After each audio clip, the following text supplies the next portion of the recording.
First excerpt of Carl Sagan under the alias Mr. X in the book Marijuana Reconsidered, 1971. It all began about 10 years ago. I had reached a considerably more relaxed period in my life, a time when I had come to feel that there was more to living than science, a time of awakening of my social consciousness and amiability, a time when I was open to new experiences.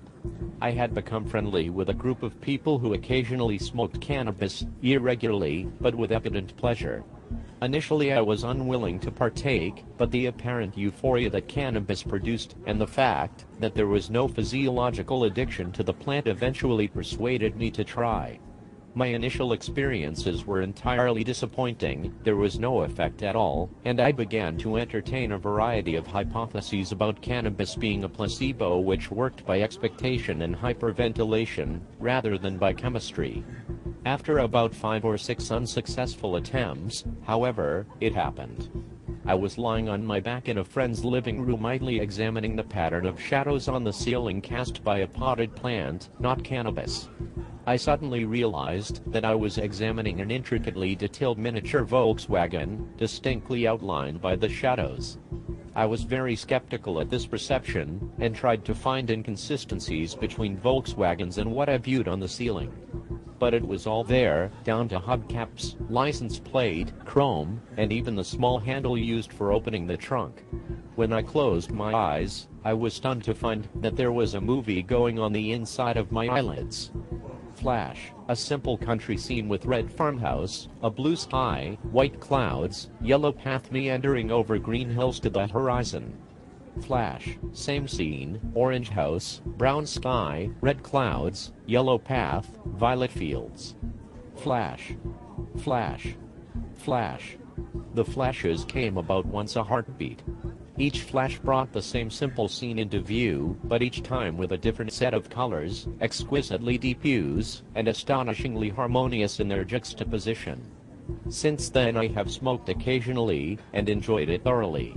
It amplifies torpid sensibilities, and produces what to me are even more interesting effects, as I will explain shortly. I can remember another early visual experience with cannabis, in which I viewed a candle flame, and discovered in the heart of the flame, standing with magnificent indifference, the black-hatted and cloaked Spanish gentleman who appears on the label of the Sandman sherry bottle.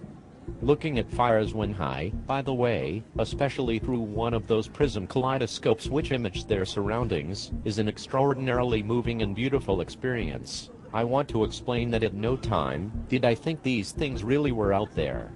I knew there was no Volkswagen on the ceiling and there was no Sandman salamander man in the flame. I don't feel any contradiction in these experiences. There's a part of me creating the perceptions which in everyday life would be bizarre. There's another part of me which is a kind of observer. About half of the pleasure comes from the observer part appreciating the work of the creator part. I smile, or sometimes even laugh out loud at the pictures on the insides of my eyelids. In this sense, I suppose cannabis is psychotomimetic, but I find none of the panic or terror that accompanies some psychoses. Possibly this is because I know it's my own trip, and that I can come down rapidly any time I want to. While my early perceptions were all visual, and curiously lacking in images of human beings, both of these items have changed over the intervening years. I find that today a single joint is enough to get me high. I test whether I'm high by closing my eyes, and looking for the flashes. They come long before there are any alterations in my visual or other perceptions. I would guess this is a signal-to-noise problem, the visual noise level being very low with my eyes closed. Another interesting information theoretical aspects is the prevalence, at least in my flashed images, of cartoons, just the outlines of figures, caricatures, not photographs. I think this is simply a matter of information compression. It would be impossible to grasp the total content of an image with the information content of an ordinary photograph, say 108 bits, in the fraction of a second which a flash occupies. And the flash experience is designed, if I may use that word, for instant appreciation. The artist and viewer are one. This is not to say that the images are not marvelously detailed and complex. I recently had an image in which two people were talking, and the words they were saying would form and disappear in yellow above their heads, at about a sentence per heartbeat. In this way it was possible to follow the conversation.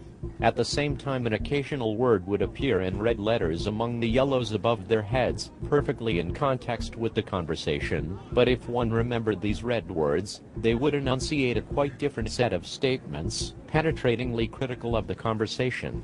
The entire image set which I've outlined here, with I would say at least 100 yellow words and something like 10 red words, occurred in something under a minute.